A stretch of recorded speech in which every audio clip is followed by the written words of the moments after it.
Today I'm going to feed my starter. I haven't fed it in probably a month. It really needs to be fed. I usually try to feed it once a week. I'm going to put her aside for a second. I also have a scale. Don't let this intimidate you. It's not that scary. I just turn it on. Right now it's on ounces. I need to change it to grams. Now it's on grams. I'm going to measure in this because I am going to transfer it to a new jar, but I don't want the sides of this jar to get all dirty. You don't have to do this part. I'm just doing it for me because that's what I prefer. So I'm going to zero this out. I'm going to add about 25 grams. There we go. I'm going to zero it out again. I'm going to add 50 grams of water because I did 25 grams of starter. So I'm doing 1, 2, 2. If you do 2 parts of 25, that's 50. So let's do 50.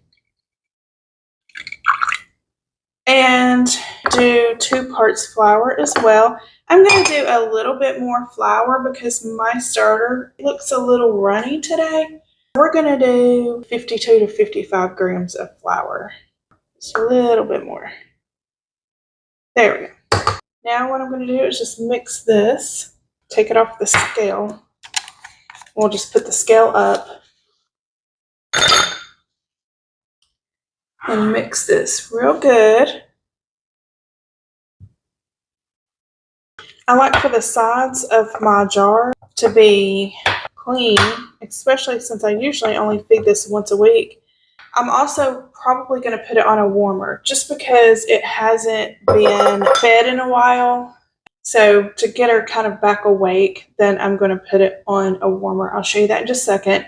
First, I'm going to add this to the jar. I'm going to do this so you can see it. It's still got on the sides anyways. I was only doing it this way just so that I would have a clean jar. Obviously, I messed that part up because it's still not going to be clean. That's okay. I'm going to mark this in a second. I'm going to just put the same lid back on, and I'm going to mark this real quick. I just use a dry erase marker. Then I go at eye level, and the way I do it is I lay my hand on the counter so that I can get a straighter line. I do a line about that long, just so I can see when it doubles or triples or whatever. Let me show you the warmer. So I have, this is just a warmer for a coffee mug actually. Got this on Amazon. Since it's been in the fridge for a month and I want her bubbly because I want to use her either tomorrow or the next day, then I put her on this and I just do the highest temperature that this does, which is 77, and that's about where you want it. You don't really want it much higher than that, but it should help it with the doubling process. I hope that was helpful for you guys. Thank you for watching. Bye. My starter has been rising for about 6 hours. It's about ready to start my loaf. I'm going to get a big glass bowl, put it on my scale so that I can weigh everything, and make sure you put yours on grams and zero it out. First, I'm going to add my starter. I need 100 grams of starter.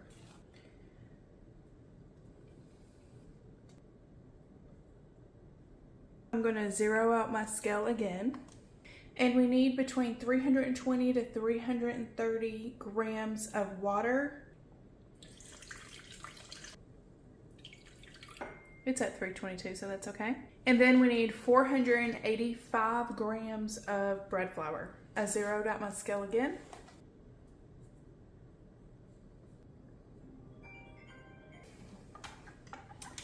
Mix this all together.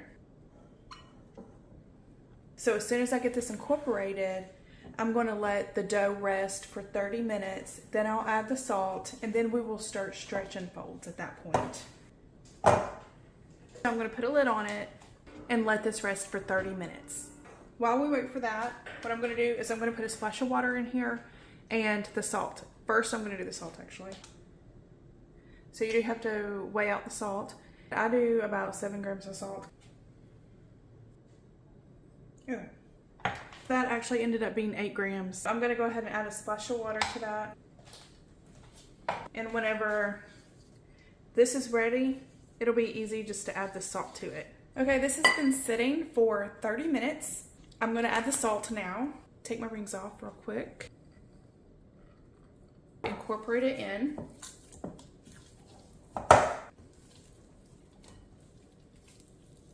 I think that's good. This will just sit here for another 30 minutes and then I will start the stretch and fold.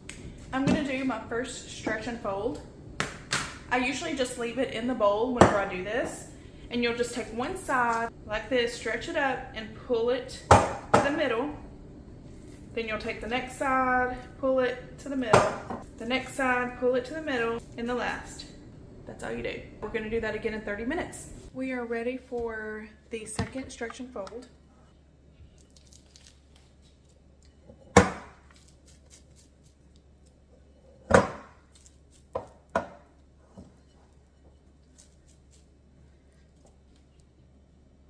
We're done with stretch and folds. Now the next 3 times are going to be coil and folds. And I'll show you what that looks like whenever I do that next. I'm gonna go ahead and do a coil and fold. It's the first one of those. So what you do is you just take the dough and you just kind of fold it like this. And then you'll take it again, fold it like that. So that's the coil and fold. Really easy. I'm gonna do 2 more coil and fold every 30 minutes. Then I will let this set for 4 to 6 hours out on the counter. After that, I will shape it, put it in a banneton, and then put it in the fridge till tomorrow night. I'll show you all of that.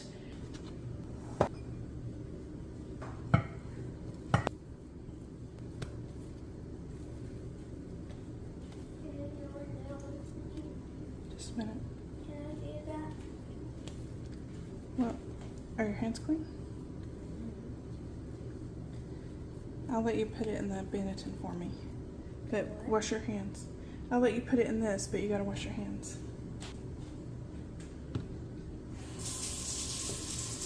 I need to put some flour on it just so it doesn't stick.